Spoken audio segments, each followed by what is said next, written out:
गौरक्षा के लिए संकल्पित यात्रा लगातार जारी है। चारों मठों के शंकराचार्य से आशीर्वाद लेने का काम कर रहे हैं शंकराचार्य के ही अग्रदूत आशुतोष ब्रह्मचारी जी महाराज। अब इस बार मुलाकात की है गोवर्धन पीठ के शंकराचार्य स्वामी निश्चल आनंद सरस्वती महाराज के, जिनके दर्शन प्राप्त किए और उनका मार्गदर्शन भी प्राप्त किया। आशुतोष ब्रह्मचारी पूरे देश में हिंदुत्व और गौरक्षा का कार्य पहले से करते आ रहे थे, लेकिन जगत गुरु शंकराचार्य ने जैसे ही उन्हें अपना अग्रदूत बनाया, उसके बाद पूरे भारतवर्ष में गौरक्षा के लिए संकल्पित यात्रा उन्होंने शुरू कर दी। गोवर्धन पीठ के शंकराचार्य जी महाराज के साथ में उन्होंने कई नीति और योजनाओं पर काम करने की दिशा की ओर कदम शुरू कर दिया है। संत डॉक्टर आशुतोष ब्रह्मचार्य पूरे देश में हिंदुत्व एवं गौरक्षा का कार्य करते हुए दिखाई दे रहे हैं। लाखों साधु संत और भक्तों से वह अपने विचार भी साझा कर रहे हैं। स्कंद पुराण माहेश्वर कुमारिका खंड अध्याय 2 काशी खंड अध्याय 2 का वचन है। गोभिर विप्रैश्च वेदैश्च सत्यभिः सत्यवादिभिः अलोकधैर्यदानशीलैश्च सप्तभिः धार्यते मही। पृथ्वी को धारण करने वाले 7 तत्व हैं। गोवंश, सदाचार संयम संपन्न वेदज्ञ ब्राह्मण, ऋगादि वेद, सती साध्वी देवियाँ, सत्यवादी दानशील निर्लोभ महानुभाव।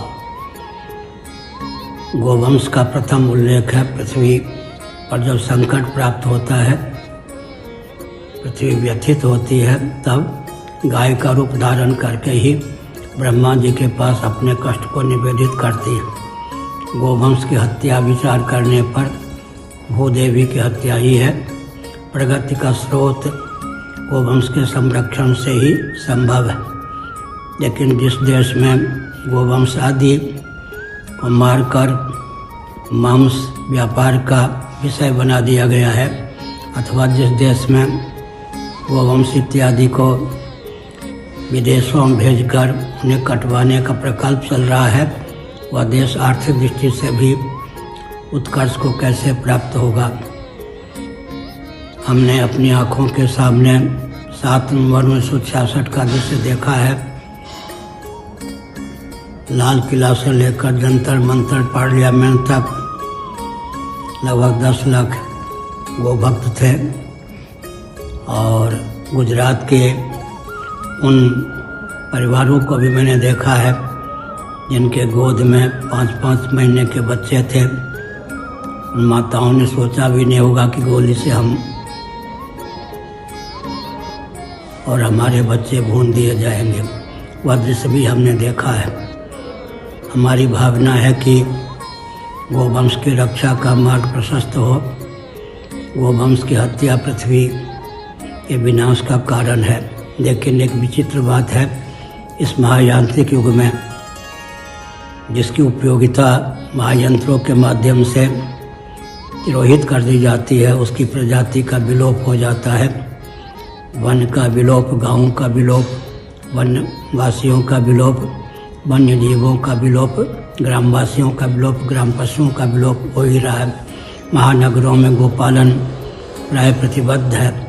ऐसी स्थिति में हमारा दायित्व है कि कृषि में गोवंश का उपयोग हो, गोबर के खाद बने, बैलगाड़ी का उपयोग पुनः हो, ताकि महायंत्रों के कारण जो विभीषिका हो रही हैं, उन विभीषिका को नियंत्रित किया जा सके।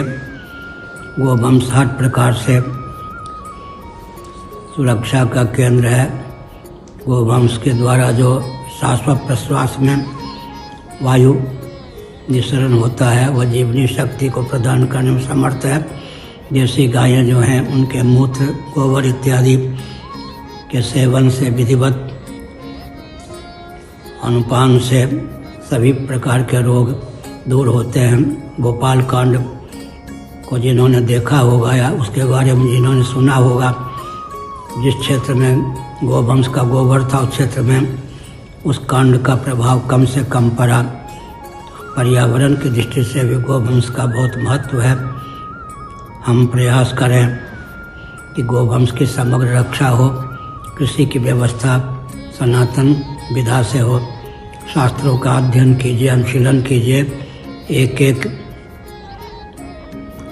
हल में 13-13 बैलों का उपयोग होता था।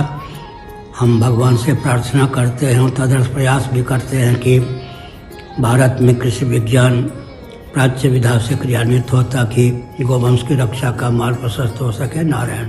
आशुतोष ब्रह्मचारी, मैं दयालु चैनल से, और मैं गौ माता को राष्ट्रीय स्तर का दर्जा प्रदान कराने के लिए सभी चारों मठों के शंकराचार्यों के मध्य पहुंचा। आज मैं पुरी के पीठाधीश्वर जगत गुरु स्वामी निश्चलानंद सरस्वती जी शंकराचार्य भगवान के समक्ष प्रस्तुत हुआ, उनका दिव्य आशीर्वाद प्राप्त हुआ है और गौ माता को राष्ट्रीय स्तर का दर्जा प्राप्त हो। पूर्ण गौ हत्या बंदी के लिए हमारा लगातार संघर्ष जारी है। सभी शंकराचार्य भगवान के द्वारा सनातन हिंदुओं को और देश के सभी धर्माचार्यों को आदेशित किया जाता है कि गौरक्षा और के लिए प्रत्येक व्यक्ति अपने स्तर से संकल्पित हो और गौरक्षा के लिए सभी लोग एक ही मंच पर आगे बढ़कर आएं। इसके लिए धर्म संसद के लिए 6 फरवरी निर्धारित की गई, जिसमें प्रयागराज में एक विशेष कार्यक्रम रखा गया है। उसमें संभवतः सभी शंकराचार्य उपस्थित होंगे।